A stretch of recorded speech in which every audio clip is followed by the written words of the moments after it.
구약성경 창세기 6장 9절에서 22절 말씀을 저와 여러분 한 절씩 교독하시고 마지막 22절 함께 합니다. 이것이 노아의 족본이라. 노아는 의인이요 당대의 완전한 자라. 그는 하나님과 동행하였으며 그때에 온 땅이 하나님 앞에 부패하여 포악함이 땅에 가득한지라.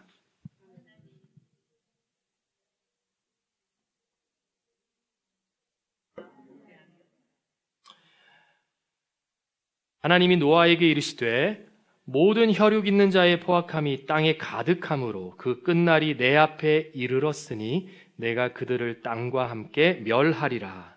너는 코페로 나무로 너를 위하여 방주를 만들되 그 안에 칸들을 막고 역청을 그 안팎에 칠하라.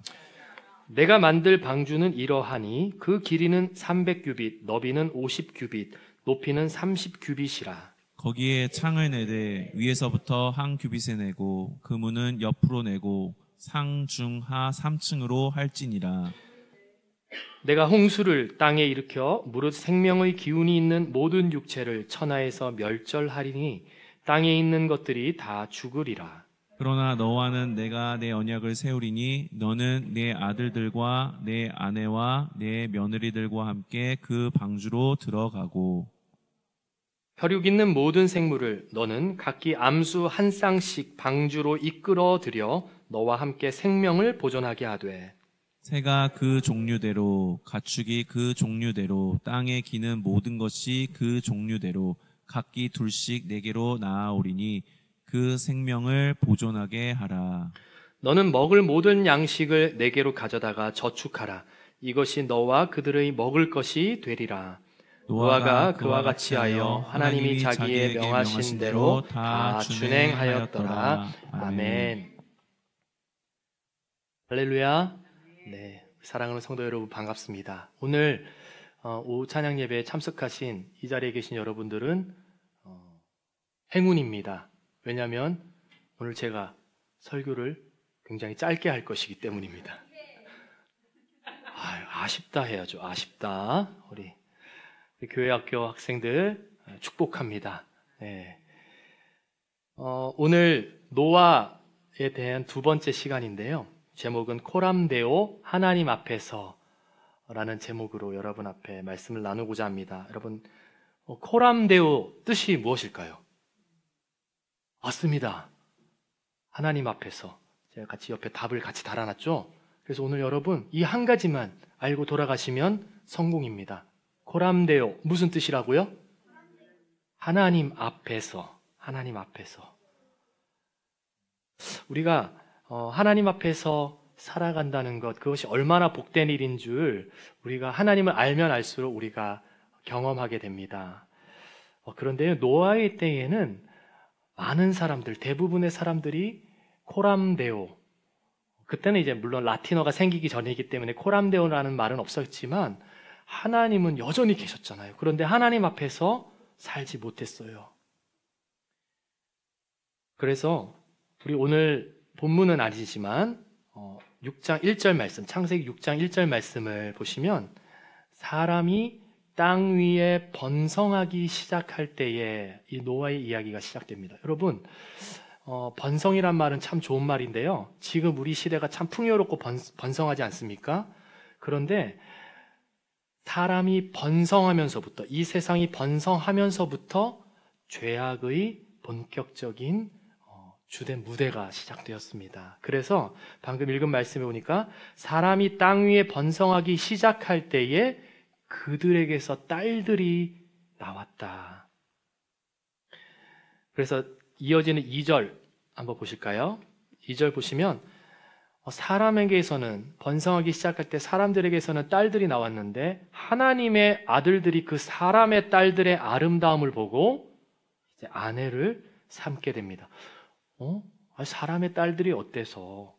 여기서 말하는 사람의 딸들은 방금 우리가 나눈 하나님 앞에서 살지 않는 사람들. 그럼 여기에 나오는 2절의 하나님의 아들들은 누굽니까? 하나님 앞에서 살아가는 하나님의 사람들. 그러니 하나님의 딸들도 있었을 것이고 사람의 아들들도 있었을 것입니다. 그런데 하나님의 아들들이 하나님 앞에서 살지 않는 사람의 딸들에게로 들어가. 거기 2절 잠깐 띄워주세요. 계속 좀 띄워주세요. 자기들이 좋아하는 여자가 아니라 어떤 여자입니까? 모든 여자를 아내로 삼는지라. 여러분, 자기가 좋아하는 하나님 앞에서 사는 하나님의 아들들이 사람의 딸들을 좋아하는 족족 모두 아내로 삼았습니다.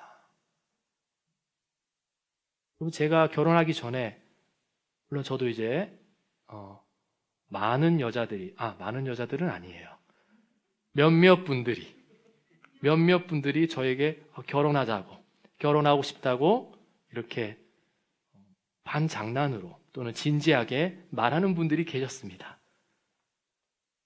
그런데 제가 그때 결혼합시다 라고 말하는 여성분들에게 그럽시다. 모두 다 결혼을 했다면 무슨 일이 일어나겠습니까?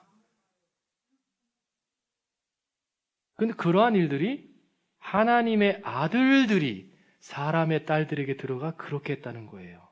물론 저는 그때마다 말도 안 되는 소리다라고 하면서 저희 어머니가 다 이렇게 잘라주셨어요. 그러면 안 되는데. 옛날 방식입니다. 네. 그런데 이제 사실은 아들의 입장으로서는 어머니 말씀에 순종해야죠. 네.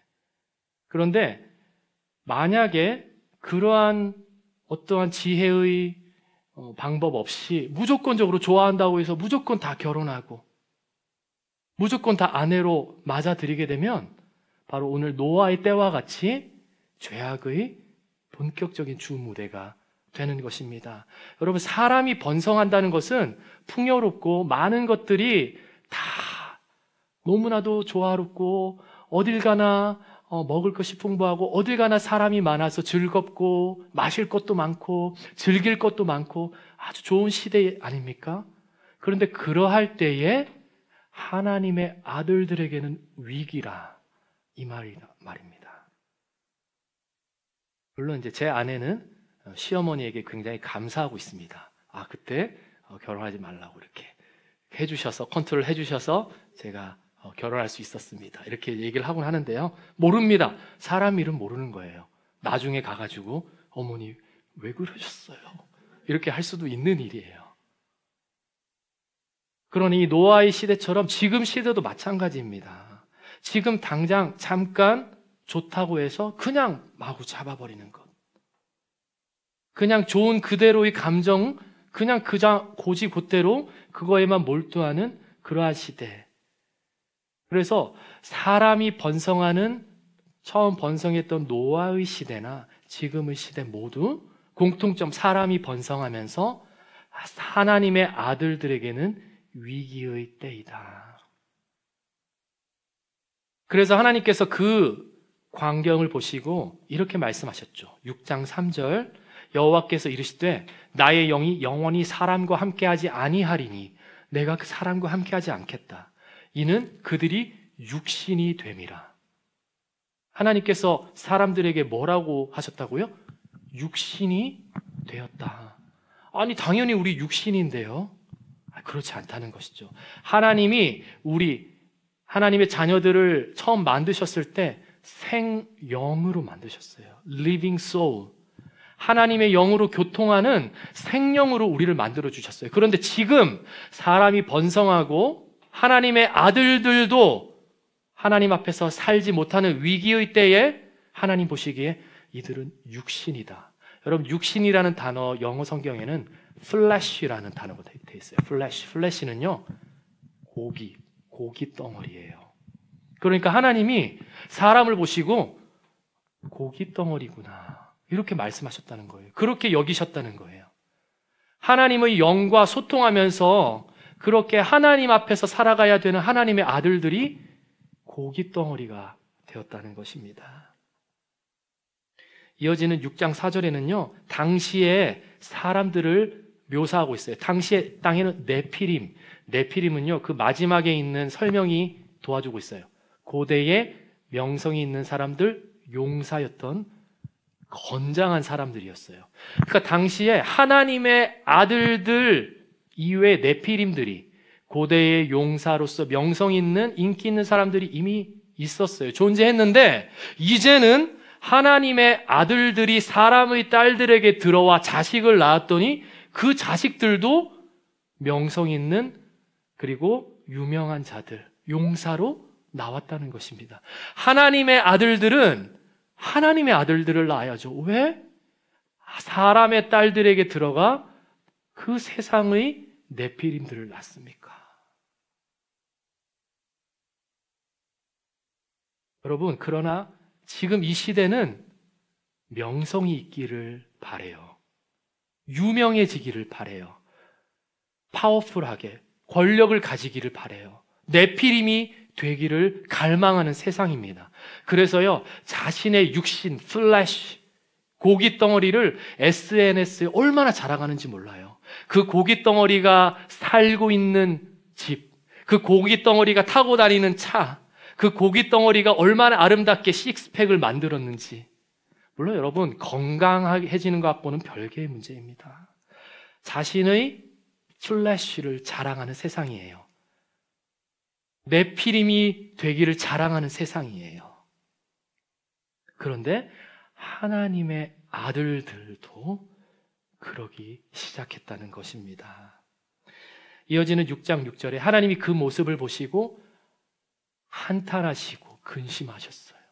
나는 생영, 나의 영으로 교통하는 생영을 나는 지었는데 고기 덩어리로 살아가고 있구나. 그러한 시대, 이 말씀이, 이 노아의 시대가 우리와 전혀 무관할 수 없는 것이 아까도 말씀드렸던 것처럼 우리가 이 세상에 살고 있습니다. 그러나 그때도 지금도 하나님의 아들들, 여전히 구별되는 하나님의 아들들에게 하나님 말씀하십니다. 오늘 본문 9절 말씀 우리 한 번 더 읽을까요? 시작. 이것이 노아의 족보니라. 노아는 의인이요 당대의 완전한 자라. 그는 하나님과 동행하였으며. 아멘. 그러한 네피림이 자랑되는, 그렇게 살아가기를 갈망하는 그 시대 가운데 뜬금없이 이것이 노아의 족보니라. 여기에 나오는 족보라는 톨레다라는 히브리어는 원래는 역사라는 뜻이에요. 사람이 태어나면서부터 시작되는 역사. 그러니 정확하게 표현하면 이것이 노아의 태어나면서부터의 역사이니라. 여러분, 하나님의 아들들은 태어나면서부터 하나님 앞에서 살아가는 세상과 구별되는 사람인 줄 믿습니다. 그래서 여전히 사람이 번성하고 있는 이 시대에 노아의 표현은 시작하면서 이것이 노아의 역사이니라. 그는 의인이요 당대의 완전한 자라. 의인이다. 완전하다. 완전하다 영어로 우리 시오 알고 있습니까? 영어 단어. 몰라요? perfect. 그러니까 perfect. 완전 무오하고 흠이 없다. 사람이 그러했구나. 아니요. 여긴 전제 조건이 있습니다. 거기에 바로 나오는 표현이 나와 있죠. 그는 하나님과 동행하였다.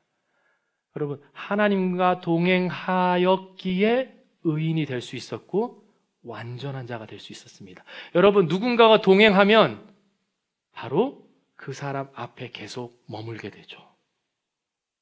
요즘 저도 이제 셋째가 나오면서 제 아내가 육아휴직으로 이제 원래 바쁘게 늘 직장 생활하다가 집에서 이제 계속 지내고 있는데 그런 경우가 되게 오랜만이에요. 거의 한 10년 만에 그런 것 같아요.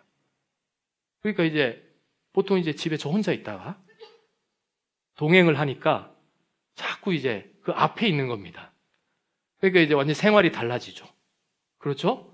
이제 원래는 누워 있어도 되는데 이제 다소곳한 자세로 앉아 있어야 되고, 누군가와 동행하고 누군가 앞에 있으면 그렇게 달라질 수밖에 없습니다. 그런데 노아는 하나님과 동행하면서 하나님 앞에서 살았습니다. 그러니 늘 하나님을 의식하면서 코람데오의 삶을 살았던 것이죠. 그러니 의인이 될 수 있었고 완전한 자다.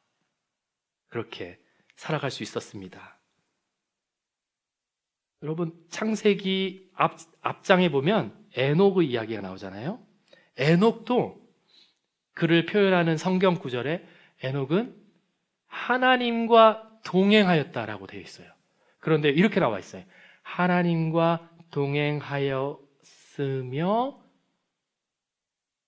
아들을 낳았다. 하나님과 동행하며 자식을 낳았다. 오늘 여기 우리 본문 말씀에요. 노아도 하나님과 동행하였으며 다음 이어지는 10절이요. 그는 셈과 함과 야벳을 낳았다. 여러분, 하나님 앞에서 살아가면서 아들을 낳았다. 하나님 앞에서 살아가면서 취업을 했다. 하나님 앞에서 살아가면서 결혼을 하였다. 하나님 앞에서 살아가면서 나의 생활을 하였다.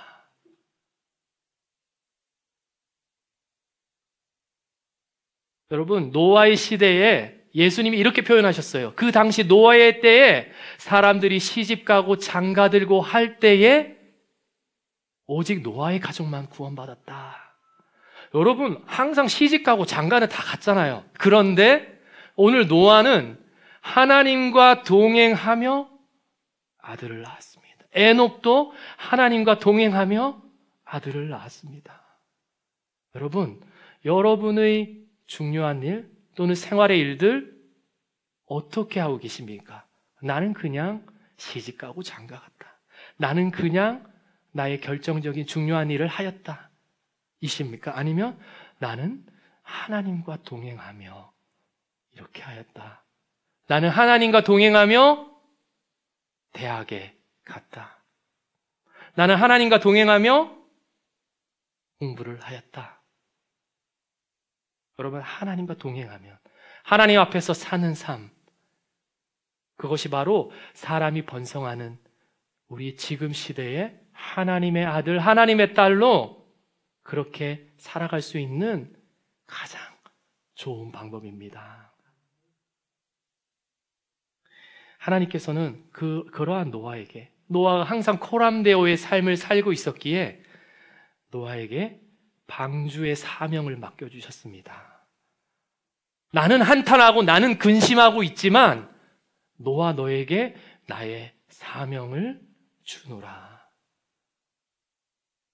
오늘 본문 18절에서 20절 말씀 우리 함께 보실까요? 하나님께서는 노아에게 사명을 주시면서요, 그냥 방주 큰 배를 만들어라 이렇게 말씀하지 않으셨어요. 몇 규빗 구체적으로 말씀해 주셨어요. 그리고 거기에 탑승해야 되는, 누가 탑승해야 되는지도 이렇게 말씀해 주셨어요. 우리 18절 말씀만 함께 읽어볼까요? 시작. 그러나 노아는 내가 내 언약을 세우리니 너는 내 아들들과 내 아내와 내 며느리들과 함께 그 방주로 들어가고. 자, 19절도 함께 읽을게요. 시작. 혈육 있는 모든 생물을 너는 각기 암수 한 쌍씩 방주로 이끌어 들여 너와 함께 생명을 보존하게 하되. 18절에는요, 너의 가족들, 너의 아내, 아들들, 며느리들을 들어가게 하고, 19절에는 모든 생명, 동물들 한 쌍씩 이끌어 들여라. 그러니까 지금 보면 가족들도 방주에 들여보내야 되고 동물들도 빨리 오라고 이끌어 들여가지고 들여보내야 돼요. 그런데 여러분 20절 보면요, 20절 함께 있습니다. 시작. 새가 그 종류대로, 가축이 그 종류대로, 땅에 기는 모든 것이 그 종류대로 각기 둘씩 네개로 나아오리니 그 생명을 보존하게 하라. 여러분, 이끌어 드려야 되는데 하나님께서는 어떻게 한다고 말씀하십니까? 그것들이 네개로 나아오리니. 여러분, 우리는 이 사명의 삶을 하나님 앞에서 받았을 때에, 하나님, 내가 어떻게 이끌어 드립니까? 내가 어떻게 초청하고 내가 어떻게 견인합니까? 그런 막연함이 있잖아요. 그런데요, 하나님 앞에서 코람데오의 마음으로 살아가는 하나님의 사람들, 하나님의 아들들, 딸들 앞에는 그들이 나온다는 것입니다. 그들이 너에게로 나아오리니. 노아는 가족들을 잘 설득했을 거예요. 가족들에게 들어가야 된다. 여러분, 그것이 그냥 들어가는 게 쉬운 일인 것 같지만 왜 안 들어갔을까? 그 사람들 이해 안 되는 일 같지만 그 가족들 빼고 아무도 안 들어갔잖아요. 여러분, 아무도 안 들어갔잖아요. 여러분, 우리가 군중들 속에 있을 때 어떤 큰 일이 벌어졌어요. 그래서 사람들이 갑자기 한쪽 문으로 막 빠져나가는 거예요. 그럼 우리도 어떻게 됩니까? 무슨 일인지는 모르지만 대세에 따르잖아요. 무슨 일인지 몰라. 근데 막 다 뛰어나가니까 막 다 뛰어나가잖아요. 근데 알고 보니 거기에 남아 있었어야 되는 그런 일일 수도 있잖아요. 그러니까 사람들은 대세를 따릅니다. 비웃고 방주에 타지 않는 그 사람들이 절대 다수였어요. 그러니 그 가족들, 아내와 아들들과 며느리들은 어떻겠어요? 아버님, 이러시면 안 됩니다. 여보, 이러면 안 돼요. 하지만 그 가족들이 다 한마음이 되어서 순종할 수 있었던 가장 큰 원동력은 노아가 코람데오의 삶을 살았기 때문입니다. 그는 늘 하나님 앞에서 살았어요. 늘 하나님과 동행하며 아들 낳고, 하나님과 동행하며 결혼하고, 하나님과 동행하며 취업하고, 하나님과 동행하며 모든 중요한 일을 결정하고, 하나님 앞에서 다 하였어요. 가족들이 그것을 다 본 것입니다.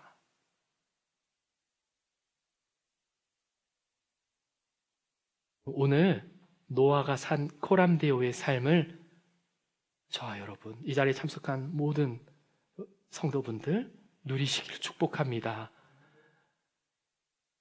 그리고 그 삶을 통하여서 여러분이 노아와 같이 코람데오의 삶을 살면서 보여주는 그 모습들을 통하여 여러분들의 자녀와 가족들, 여러분들의 이웃들이 함께 방주로 기꺼이 들어갈 수 있는, 나아올 수 있는 그런 귀한 삶이 되도록 축복합니다.